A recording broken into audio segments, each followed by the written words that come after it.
just can't stop. No, you can't tell me to let go, baby, 'cause I love you, yeah, 'cause I love you, yeah. My name is Darren and I'm from London and I'm 22 years old. How's day I'm not, I'm 42.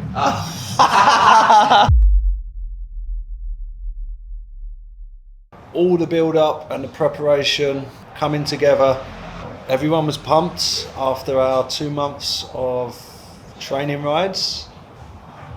Everyone was raring to go.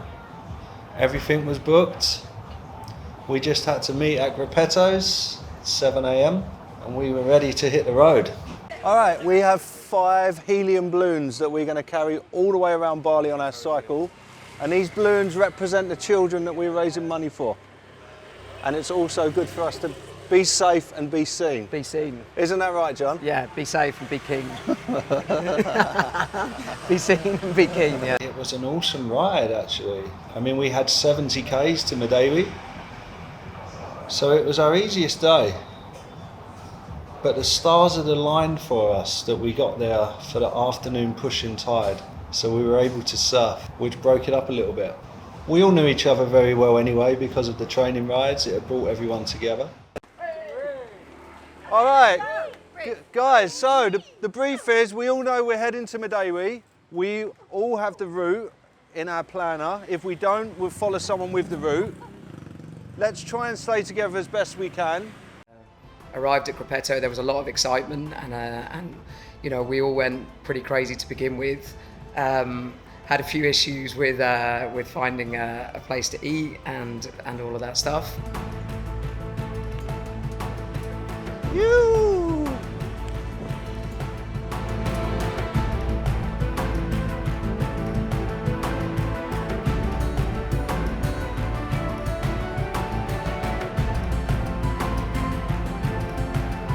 And yeah, by the time that our initial excitement had burnt off, we realised how hot it was, how hard it was, and yeah, the fact that we've still got 3 days to go. Yeah, that kind of hit quite hard. And yeah, 70 kilometres versus 135 kilometres tomorrow, whatever it is. Yeah, I struggled a little bit, and we've still got a long way to go. I rode the mountain bike because it's my bike, and it just got delivered from Sydney, Australia. So I thought, well, I haven't been riding it much. Let's do it on the mountain bike. And yeah, but I didn't realise that I'd have difficulties with such a bike being maybe 30-40% heavier than the road race bikes that the rest of the team was on. So it was a little bit difficult. Here's the van. That's good. There we go. Everything's under control.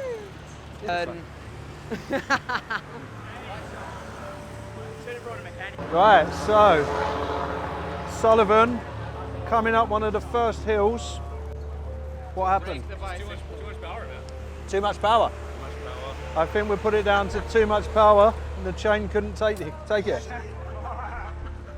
First hill, we had problems. Okay, minor stop after 19k. And now we're going to get back on the road. Well done, Walter. Awesome. What are we doing here, big fella? I'm going to shorten the chain. So I'm going to take this link off here and just rejoin it there. The second time it was just me and him, so I had to fix the chain, which was fairly easy. Just to slew us down a bit, and after that we had no more hiccups and just continued with the ride. What do you got to say, Sullivan? 2 broken chains. Let's break them chains, people. Too much power. Let's break them chains. Strong.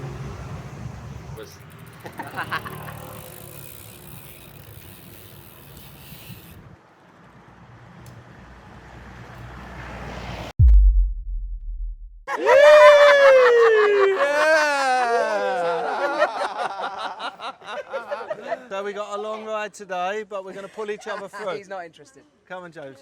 We're going to pull each other through this today, all right, team? Day 2!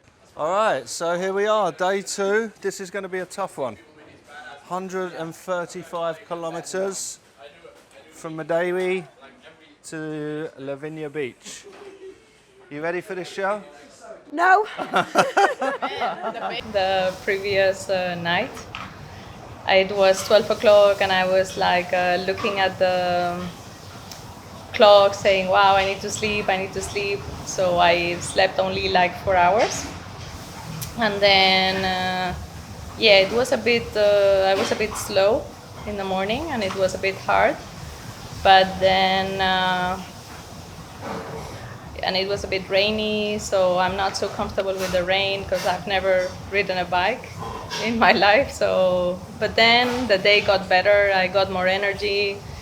Going through this national park with all the monkeys and the trees, the scenery was unbelievable. 20 kilometers until the hot springs. Just what we need. So the hot spring was so welcome. We were all really tired by that point, by the time we got there, and having maybe a cold spring would have been a little bit better, but actually having a pool that we could all relax in, have loads of food, recuperate. We were on the road to starting again. Just as we set off, David got a flat, so we all sat down again, waited around, fixed his puncture, and then someone else was messing around with their tyre, and then that got flatter rather than pumped up more. So we were all stood there in the midday heat, wanting to get on again, and it took us a little longer to set off than expected.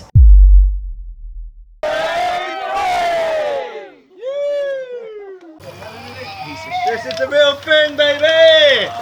Woo! Yeah! Ain't nothing but the real thing. Luke is a machine. How he rode in the heat today, I do not know. His feet seem to be holding on okay. He's not been putting sun lotion on. Doesn't seem to be burned and just seems to be trudging along. He's making us all look bad, really. But yeah, he just keeps going on. He's a machine.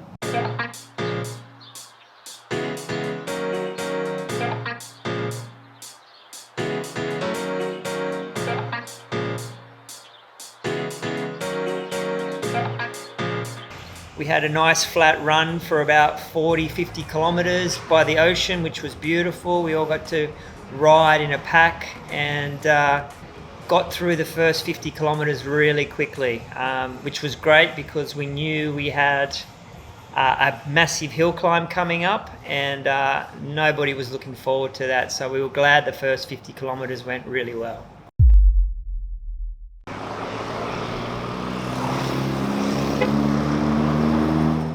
Uluwatu was challenging. We had tried and fouled in a practice ride to the Bukit. It took it out of us. A lot of hills getting there, and we were determined to finish this route.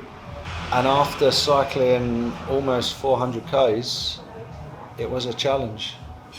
But we had a wonderful lunch stop with our friend at District 6, and at this point we heard that we had reached our fundraising goal, so that gave us all a boost to push on to the finish line.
I mean, I think it's a wonderful thing that through our efforts and through us doing this task, we can directly help people who need it.